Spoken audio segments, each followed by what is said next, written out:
안녕하세요 여러분, 오븐테크입니다. 요즘 코스피 지수가 6천이라는 경이로운 숫자를 기록하며 축제 분위기가 이어지고 있죠. 오늘은 이 호황의 이면에서 채권 가격이 보내는 서늘한 경고를 좀 살펴보겠습니다. 코스피 6천 돌파는 반도체 업황의 부활과 AI 관련주들의 폭발적인 이익 성장, 그리고 정부의 증시 부양 의지가 합쳐져 만들어낸 결과물로 평가받고 있습니다. 하지만 한국 국고채 10년물 금리가 급격히 상승하며 채권 가격이 폭락하는 현상은 주식시장의 축제 분위기와는 대조를 이룹니다. 자본시장 전문가들은 이러한 자산 간 괴리 현상이 단순한 수급 불균형인지 아니면 구조적인 경제 위기의 신호탄인지 정밀 분석에 들어갔습니다. 위기론을 옹호하는 측에서는 피셔의 부채 디플레이션 이론을 근거로 현재의 고금리 환경이 실물 경제를 짓누르고 있다고 주장합니다. 한국은행 경제연구원의 최근 보고서에 따르면요, 가계와 기업의 원리금 상환 부담이 임계점에 도달하여 자산 가격의 하향 압력이 커지고 있습니다. 이렇다 보니 삼성전자 같은 우량 기업조차도 채권 금리 상승으로 인한 자본 비용 부담에서 자유로울 수 없다는 분석이 나옵니다. 레리 서머스 하버드대 교수는 고물가가 고착화되는 상황에서 주식시장의 나홀로 호황은 결국 금리라는 중력에 의해 추락할 수밖에 없다고 경고했습니다. 특히 한국 국고채 3년물과 10년물의 스프레드가 축소되는 현상은 장기적인 성장 동력이 상실되고 있음을 뒷받침하는 근거라고 보는 의견이 많습니다.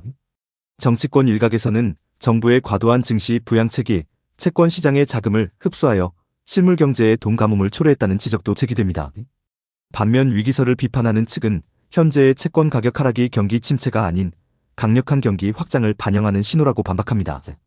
SK 하이닉스가 주도하는 고대 역폭 메모리의 압도적인 수익성이 금리 상승분을 충분히 상쇄하고도 남는 수준이라는 이야기입니다. 그리고 제레미 시겔 와튼스쿨 교수는 혁신적인 생산성 향상이 동반될 경우 금리 상승은 더 이상 주식 시장의 악재가 아니라고 강조한 바 있습니다. 한국 시장이 이에 해당한다는 의견이 있습니다. 골드만삭스는 한국 기업들의 지배구조 개선과 주주 환원 정책이 코스피의 밸류에이션 자체를 재평가하게 만들었다고 분석합니다. 실제로 외국인 투자자들이 채권 시장에서는 자금을 회수하고 있지만 삼성전자를 비롯한 핵심 기술주에 대해서는 공격적인 매수세를 유지 중이라는 점을 경기 확장의 근거로 들고 있습니다. 통계적으로 볼 때 과거 코스피 급등기에도 국채 금리가 동반 상승했던 사례는 경기 회복의 초입 단계에서 자주 관찰되었습니다. 다만 자본시장의 신용 스프레드가 확대되고 있다는 점은 비우량 기업들의 자금 조달 여건이 악화되고 있음을 보여주는 객관적인 수치입니다.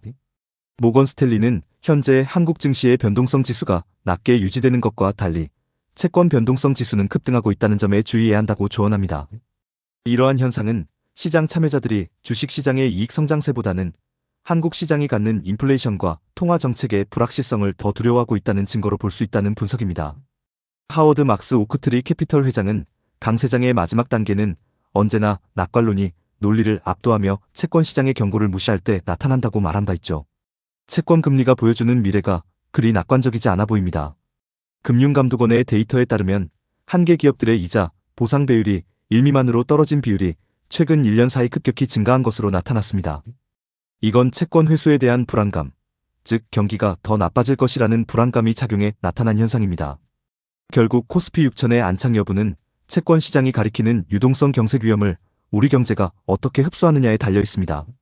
모하메드 엘 에리언 알리안츠 고문은 시장이 펀더멘털을 무시한 채 오버슈팅할 때가 가장 위험하며 채권 가격의 하락세가 멈추지 않는다면 포트폴리오의 안전자산 비중을 재점검해야 한다고 강조한 바 있었죠. 지금이 현명한 투자자가 되기 위해 한국 시장의 리스크를 점검할 시기라고 생각됩니다. 시청해주셔서 감사합니다.